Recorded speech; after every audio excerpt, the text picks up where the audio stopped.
Hello students, இந்த வீடியோவில் தமிழில் உள்ள ஷார்ட் ஸ்டோரியை இங்கிலீஷில் எப்படி பேசுறது அப்படிங்கிறது தான் இந்த வீடியோவில் நம்ம பார்க்க போகிறோம். அந்த ஷார்ட் ஸ்டோரியோட டாபிக் என்ன அப்படின்னா த குரூப் ஸ்டடி, அதாவது அடுத்த வாரம் தேர்வுகள் தொடங்குகிறது. அனைத்து மாணவர்களும் ஒரு இடத்தில் சந்திக்கிறார்கள். அவர்கள் சேர்ந்து படிக்க முடிவு செய்கிறார்கள். பிரியா தனது புத்தகங்களை கொண்டு வருகிறாள். அவர்கள் ஒரு அமைதியான இடத்தை கண்டுபிடிக்கிறார்கள். அனைவரும் அந்த இடத்தில் படிக்க அமர்கிறார்கள். பிரியா கடினமான தலைப்புகளை முதலில் விளக்குகிறாள்.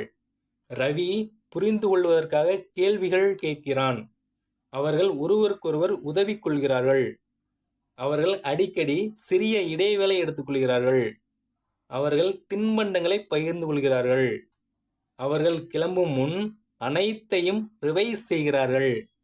எல்லோரும் இப்போது நம்பிக்கையாக உணர்கிறார்கள். மறுநாள் அவர்கள் தேர்வு எழுதுகிறார்கள்.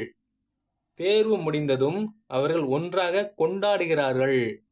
அவர்களின் டீம் ஒர்க் அவர்களுக்கு வெற்றி பெற உதவியது. இந்த ஷார்ட் ஸ்டோரியை 5 டென்சஸில் எப்படி இங்கிலீஷில் பேசுறது அப்படிங்கிறது தான் இந்த வீடியோவில் நம்ம பார்க்க போகிறோம். அதாவது ஒரே ஷார்ட் ஸ்டோரியை 5 வகையான டென்சஸில் எப்படி இங்கிலீஷில் பேசுறது அப்படிங்கிறத இந்த வீடியோவில் நம்ம பார்க்கலாம். வாங்க.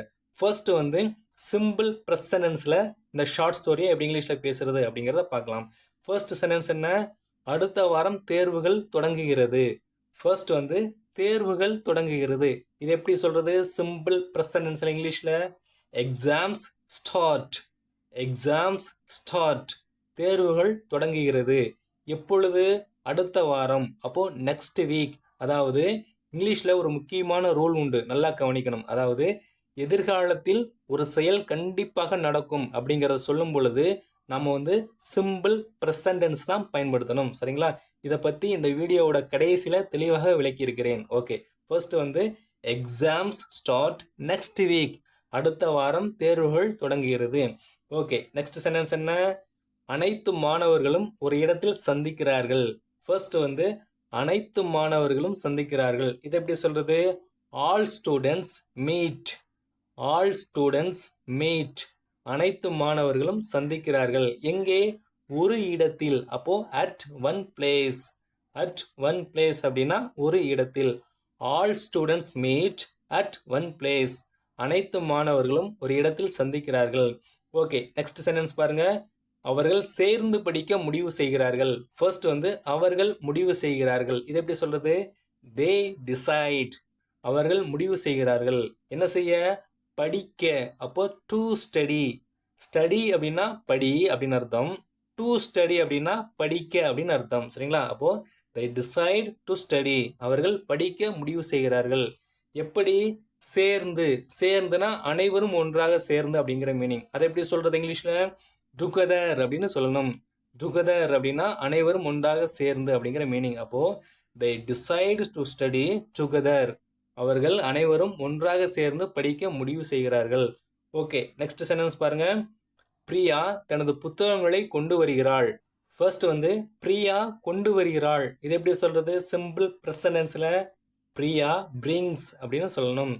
பிரியா பிரிங்ஸ் அப்படின்னா பிரியா கொண்டு வருகிறாள். எதை? தனது புத்தகங்களை. அப்போ hair books. Priya brings hair books. Priya தனது புத்தகங்களை கொண்டு வருகிறாள். ஓகே. நெக்ஸ்ட் சென்டென்ஸ் என்ன? அவர்கள் ஒரு அமைதியான இடத்தை கண்டுபிடிக்கிறார்கள். ஃபர்ஸ்ட் அவர்கள் கண்டுபிடிக்கிறார்கள். இது எப்படி சொல்றது? தே ஃபைண்ட் அப்படின்னு சொல்லணும். தே ஃபைண்ட் அப்படின்னா அவர்கள் கண்டுபிடிக்கிறார்கள். எதை? ஒரு அமைதியான இடத்தை. அது எப்படி சொல்றது? எ குவைட் பிளேஸ். அ குவைட் பிளேஸ். ஒரு அமைதியான இடம் அப்படிங்கிற மீனிங். ஓகே. அப்போ they find a quiet place அப்படின்னா அவர்கள் ஒரு அமைதியான இடத்தை கண்டுபிடிக்கிறார்கள். ஓகே. நெக்ஸ்ட் சென்டென்ஸ் பாருங்க. அனைவரும் அந்த இடத்தில் படிக்க அமர்கிறார்கள். ஃபர்ஸ்ட் அனைவரும் அமருகிறார்கள். இது எப்படி சொல்றது இங்கிலீஷ்ல?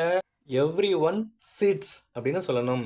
எவ்ரி ஒன் சிட்ஸ் அப்படின்னா அனைவரும் அமர்கிறார்கள். எதற்காக அமர்கிறார்கள்? படிக்க. அப்போ to study. Every one chits to study. அனைவரும் படிக்க அமர்கிறார்கள். எங்கே?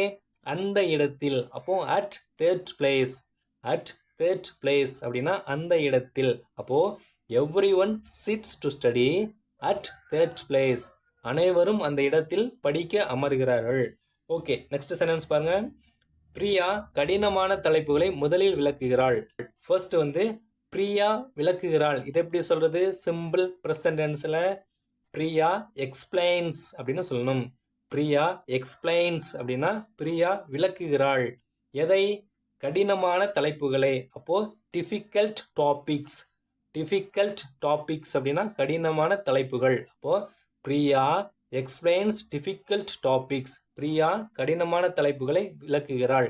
எப்பொழுது?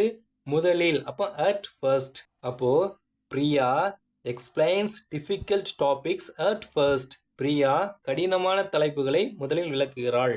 ஓகே, நெக்ஸ்ட் சென்டென்ஸ் பாருங்க. ரவி புரிந்து கொள்வதற்காக கேள்விகள் கேட்கிறான். ஃபர்ஸ்ட் வந்து ரவி கேட்கிறான். இது எப்படி சொல்றது? சிம்பிள் ப்ரெசன்ட் டென்ஸ்ல ரவி ஆஸ்க்ஸ் அப்படின்னு சொல்லணும். ரவி ஆஸ்க்ஸ் அப்படின்னா ரவி கேட்கிறான். என்ன கேட்கிறான்? கேள்விகள். அப்போ கொஸ்டின்ஸ். ரவி ஆஸ்க்ஸ் கொஸ்டின்ஸ் அப்படின்னா ரவி கேள்விகள் கேட்கிறான். எதற்காக? புரிந்து கொள்வதற்காக. அப்போ டு அண்டர்ஸ்டாண்ட். அண்டர்ஸ்டாண்ட் அப்படின்னா புரிந்து கொள்.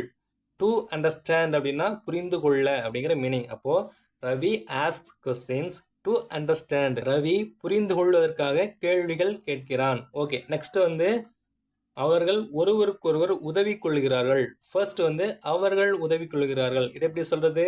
They help. They help. அவர்கள் உதவி கொள்கிறார்கள். எப்படி? ஒருவருக்கொருவர். அப்ப each other. They help each other அப்படின்னு என்ன மீனிங்? அவர்கள் ஒருவருக்கொருவர் உதவி கொள்கிறார்கள் அப்படிங்கிற மீனிங். ஓகே, நெக்ஸ்ட் சென்டென்ஸ் பாருங்க. அவர்கள் அடிக்கடி சிறிய இடைவேளை எடுத்துக்கொள்கிறார்கள். ஃபர்ஸ்ட் வந்து அவர்கள் எடுத்துக்கொள்கிறார்கள். இது எப்படி சொல்றது? They take. They take. அவர்கள் எடுத்துக்கொள்கிறார்கள். எனது? சிறிய இடைவேளை. அப்போ ஷார்ட் பிரேக். ஷார்ட் பிரேக் அப்படின்னா சிறிய இடைவேளை. அப்போ தே டேக் ஷார்ட் பிரேக் அப்படின்னா அவர்கள் சிறிய இடைவேளை எடுத்துக்கொள்கிறார்கள். எப்பொழுதெல்லாம்? அடிக்கடி. அடிக்கடி அப்படிங்கிறது எப்படி சொல்றது இங்கிலீஷ்ல? ஆஃபன் அப்படின்னு சொல்லணும். அல்லது ஃப்ரீக்வென்ட்லி அப்படின்னு சொல்லலாம். அப்போ they take short break often அப்படின்னு என்ன மீனிங்? அவர்கள் அடிக்கடி சிறிய இடைவேளை எடுத்துக்கொள்கிறார்கள். ஓகே, நெக்ஸ்ட் சென்டென்ஸ் பாருங்க. அவர்கள் தின்பண்டங்களை பகிர்ந்து கொள்கிறார்கள். ஃபர்ஸ்ட் வந்து அவர்கள் பகிர்ந்து கொள்கிறார்கள். இது எப்படி சொல்றது? சிம்பிள் ப்ரெசன்ட் டென்ஸ்ல தே ஷேர் அப்படின்னு சொல்லணும். தே ஷேர் அப்படின்னா அவர்கள் பகிர்ந்து கொள்கிறார்கள். எதை?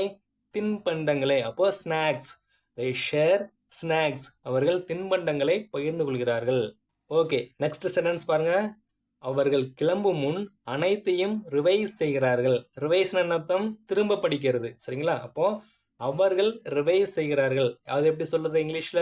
தே ரிவைஸ் அப்படின்னு சொல்லணும். எதை ரிவைஸ் செய்கிறார்கள்? அனைத்தையும். அப்போ அதை எப்படி சொல்றது? அனைத்தையும் அப்படிங்கிறத வந்து எவ்ரிதிங் அப்படின்னு சொல்லணும்.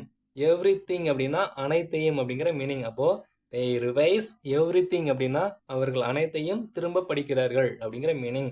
ஓகே, எப்பொழுது? கிளம்பும் முன். அப்போ பிஃபோர் லீவிங். பிஃபோர் லீவிங் அப்படின்னா கிளம்புவதற்கு முன்பு அப்படிங்கிற மீனிங். அப்போ தே ரிவைஸ் எவ்ரிதிங் பிஃபோர் லீவிங் அப்படின்னு அர்த்தம்? அவர்கள் கிளம்பும் முன் அனைத்தையும் ரிவைஸ் செய்கிறார்கள் அப்படிங்கிற மீனிங். ஓகே, நெக்ஸ்ட் சென்டென்ஸ் பாருங்க. எல்லோரும் இப்போது நம்பிக்கையாக உணர்கிறார்கள். ஃபர்ஸ்ட் வந்து எல்லோரும் உணர்கிறார்கள். இது எப்படி சொல்றது இங்கிலீஷ்ல? சிம்பிள் ப்ரெசன்ட் டென்ஸ்ல எவ்ரி ஒன் ஃபீல்ஸ் அப்படின்னு சொல்லணும். எவ்ரி ஒன் ஃபீல்ஸ் அப்படின்னா எல்லோரும் உணர்கிறார்கள். எப்படி? நம்பிக்கையாக. அப்போ கான்ஃபிடென்ட். கான்ஃபிடென்ட் அப்படின்னா நம்பிக்கை. அப்போ எவ்ரி ஒன் ஃபீல்ஸ் கான்ஃபிடென்ட் அப்படின்னா எல்லோரும் நம்பிக்கையாக உணர்கிறார்கள். எப்பொழுது? இப்போது. அப்போ நவ். நவ் அப்படின்னானது இப்பொழுது அப்படிங்கிற மீனிங். அப்போ every one feels confident now. எல்லோரும் இப்போது நம்பிக்கையாக உணர்கிறார்கள். ஓகே, நெக்ஸ்ட் சென்டென்ஸ் பாருங்க. மறுநாள் அவர்கள் தேர்வு எழுதுகிறார்கள். ஃபர்ஸ்ட் வந்து மறுநாள். Next day. நெக்ஸ்ட் வந்து அவர்கள் எழுதுகிறார்கள். இது எப்படி சொல்றது? தே ரைட். தே ரைட் அப்படின்னா அவர்கள் எழுதுகிறார்கள். என்ன எழுதுகிறார்கள்? தேர்வு. அப்போ த எக்ஸாம். அப்போ the next day they right the exam. மறுநாள் அவர்கள் தேர்வு எழுதுகிறார்கள். ஓகே, நெக்ஸ்ட் சென்டென்ஸ் பாருங்க. தேர்வு முடிந்த பிறகு அவர்கள் ஒன்றாக கொண்டாடுகிறார்கள். ஃபர்ஸ்ட் வந்து தேர்வு முடிந்த பிறகு. இது எப்படி சொல்றது? After the exam. After the exam அப்படின்னா தேர்வு நடந்த பிறகு. நெக்ஸ்ட் வந்து அவர்கள் கொண்டாடுகிறார்கள். இது எப்படி சொல்றது? தே செலிப்ரேட், தே செலிப்ரேட், அவர்கள் கொண்டாடுகிறார்கள். எப்படி? ஒன்றாக, ஒன்றாக அப்படின்னா அனைவரும் ஒன்றாக சேர்ந்து அப்படின்னு அர்த்தம். அதை எப்படி சொல்றது? ஏற்கனவே பார்த்தோம். டுகெதர் அப்படின்னு சொல்லணும். டுகெதர் அப்படின்னா ஒன்றாக சேர்ந்து அப்படிங்கிற மீனிங். அப்போ after the exam they celebrate together, தேர்வு முடிந்த பிறகு அவர்கள் ஒன்றாக கொண்டாடுகிறார்கள். ஓகே, நெக்ஸ்ட் சென்டென்ஸ் பாருங்க. அவர்களின் டீம் ஒர்க் அவர்களுக்கு வெற்றி பெற உதவியது. ஃபர்ஸ்ட் வந்து அவர்களின் டீம் ஒர்க் உதவியது. இதை வந்து சிம்பிள் பாஸ்ட் டென்ஸ்ல எப்படி சொல்றது இங்கிலீஷ்ல? Their team work helped, their team work helped, அவர்களின் டீம் ஒர்க் உதவியது. யாருக்கு? அவர்களுக்கு. அப்போ தெம், அப்போ their team work helped them, அவர்களின் டீம் ஒர்க் அவர்களுக்கு உதவியது. எதற்காக? வெற்றி பெற. அப்போ succeed, their team work helped them succeed, அவர்களின் டீம் ஒர்க் அவர்களுக்கு வெற்றி பெற உதவியது. ஓகே, நெக்ஸ்ட் வந்து நம்ம வந்து அந்த 5 டென்சஸை பற்றி பார்க்கலாம். சரிங்களா?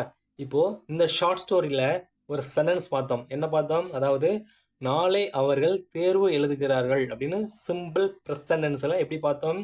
ஃபர்ஸ்ட் வந்து நாளை, டுமாரோ. நெக்ஸ்ட் வந்து அவர்கள் தேர்வு எழுதுகிறார்கள், தே ரைட் த எக்ஸாம். இதை வந்து ஏற்கனவே பார்த்தோம். சரிங்களா? சிம்பிள் ப்ரெசன்ட் டென்ஸில் இந்த ஷார்ட் ஸ்டோரியில் பார்த்தோம்.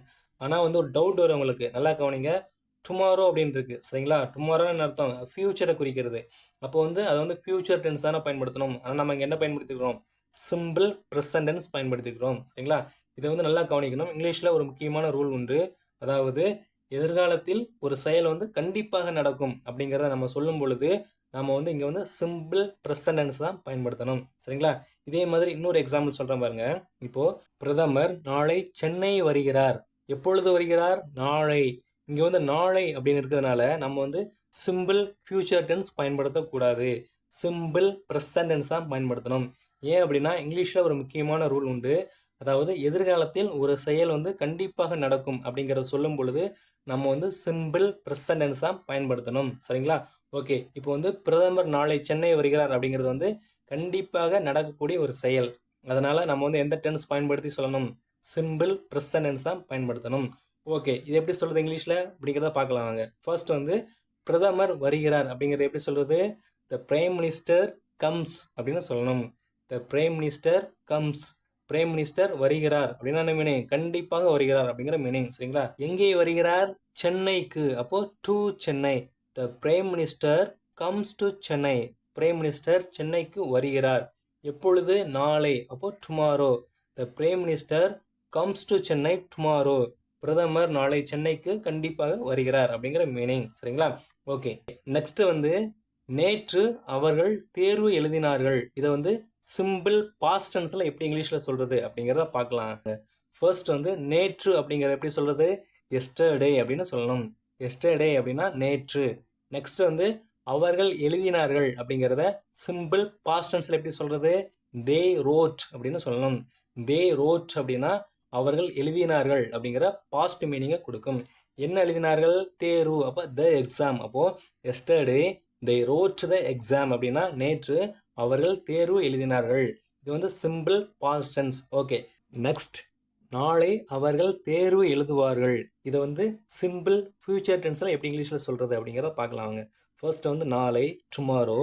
அடுத்து வந்து அவர்கள் எழுதுவார்கள். இதை வந்து சிம்பிள் ஃபியூச்சர் டென்ஸில் எப்படி சொல்கிறது இங்கிலீஷில்? தே வில் ரைட் அப்படின்னு சொல்லணும். தே வில் ரைட் அப்படின்னா அவர்கள் எழுதுவார்கள். என்னது? தேர்வு. அப்போ த எக்ஸாம். அப்போது tomorrow they will write the exam அப்படின்னா நாளை அவர்கள் தேர்வு எழுதுவார்கள் அப்படிங்கிற மீனிங். இது வந்து அவர்கள் எழுதுவார்கள் அப்படின்னு ஒரு சந்தேகத்தில் சொல்கிறது. சரிங்களா? ஒரு டவுட்டில் சொல்கிறது. இதே இது ஃபர்ஸ்ட் சென்டென்ஸ் பாருங்க, அங்கேயும் நான் டுமாரோ அப்படிங்கிற வேர்ட் பயன்படுத்தியிருப்பேன். அதாவது சிம்பிள் ப்ரெசன்ட் டென்ஸில் பாருங்க டுமாரோ அப்படிங்கிற வேர்டு நான் பயன்படுத்தியிருப்பேன். அதுக்கு என்ன மீனிங் அப்படின்னா நாளை அவர்கள் கண்டிப்பாக தேர்வு எழுதுவார்கள் அப்படிங்கிற மீனிங். இப்போ பாருங்க தேர்ட் சென்டென்ஸ், அதாவது சிம்பிள் ஃபியூச்சர் டென்ஸ் பாருங்க, tomorrow they will write the exam அப்படின்னு என்ன மீனிங்? நாளை தேர்வு எழுதுவார்கள் அப்படின்னு ஒரு சந்தேகத்தின் பேரில் சொல்லும் பொழுது நம்ம வந்து இந்த சிம்பிள் ஃபியூச்சர் டென்ஸ் பயன்படுத்தணும். சரிங்களா? நெக்ஸ்ட் எக்ஸாம்பிள் பாருங்க, இப்பொழுது அவர்கள் தேர்வு எழுதி கொண்டிருக்கிறார்கள். இது வந்து ப்ரெசன்ட் கண்டினியூஸ் டென்ஸில் எப்படி இங்கிலீஷில் சொல்கிறது அப்படிங்கிறத பார்க்கலாம் வாங்க. ஃபர்ஸ்ட் வந்து இப்பொழுது, அதை எப்படி சொல்கிறது? Right now. ரைட் நவ் அப்படின்னா என்ன மீனிங்? நம்ம இப்போ பேசிகிட்டு இருக்கோம் இல்லையா, அந்த சமயத்தில் அப்படின்னு அர்த்தம். சரிங்களா? ரைட் நவ், இப்பொழுது. நெக்ஸ்ட் வந்து அவர்கள் எழுதி கொண்டிருக்கிறார்கள். இதை வந்து ப்ரெசன்ட் கண்டினியூஸ் டென்ஸில் இங்கிலீஷில் எப்படி சொல்கிறது? தே ஆர் ரைட்டிங் அப்படின்னு சொல்லணும். தே ஆர் ரைட்டிங் அப்படின்னா அவர்கள் எழுதி கொண்டிருக்கிறார்கள். என்னது? தேர்வு. அப்போ த எக்ஸாம். அப்போ right now they are writing the exam அப்படின்னா என்ன மீனிங்? இப்பொழுது அவர்கள் தேர்வு எழுதி கொண்டிருக்கிறார்கள் அப்படிங்கிற மீனிங். இப்போ நம்ம பேசிக்கிட்டு இருக்கோம் இல்லையா, இந்த சமயத்தில் கூட அவர்கள் தேர்வு எழுதி கொண்டிருக்கிறார்கள் அப்படிங்கிற மீனிங். சரிங்களா? ஓகே, நெக்ஸ்ட் எக்ஸாம்பிள் பாருங்க. இன்று அவர்கள் தேர்வு எழுதி இருக்கிறார்கள். இன்று அவர்கள் தேர்வு எழுதி இருக்கிறார்கள். இதை வந்து ப்ரெசன்ட் பர்ஃபெக்ட் டென்ஸில் எப்படி இங்கிலீஷில் சொல்கிறது அப்படிங்கிறத பார்க்கலாம் வாங்க. ஃபர்ஸ்ட் வந்து இன்று, அப்போ டுடே. நெக்ஸ்ட் வந்து அவர்கள் எழுதி இருக்கிறார்கள். இதை வந்து ப்ரெசன்ட் பர்ஃபெக்ட் டென்ஸில் எப்படி சொல்கிறது இங்கிலீஷில்? தே ஹேவ் ரிட்டன் அப்படின்னு சொல்லணும். தே ஹேவ் ரிட்டன் அப்படின்னா அவர்கள் எழுதி இருக்கிறார்கள். என்னது? தேர்வு. அப்போ த எக்ஸாம். அப்போது today they have return the exam அப்படின்னா என்ன மீனிங்? இன்று அவர்கள் தேர்வு எழுதி இருக்கிறார்கள் அப்படிங்கிற மீனிங். ஓகே, இதுக்கு உண்மையான மீனிங் என்ன? அவங்க வந்து தேர்வு எழுதி முடித்து விட்டார்கள். ஆனால் எப்பொழுது முடித்திருக்கிறார்கள்? சற்று நேரத்திற்கு முன்பு அப்படிங்கிற மீனிங். அதாவது இன்று சற்று நேரத்திற்கு முன்பு அவர்கள் தேர்வு எழுதியிருக்கிறார்கள் அப்படிங்கிற மீனிங். சரிங்களா?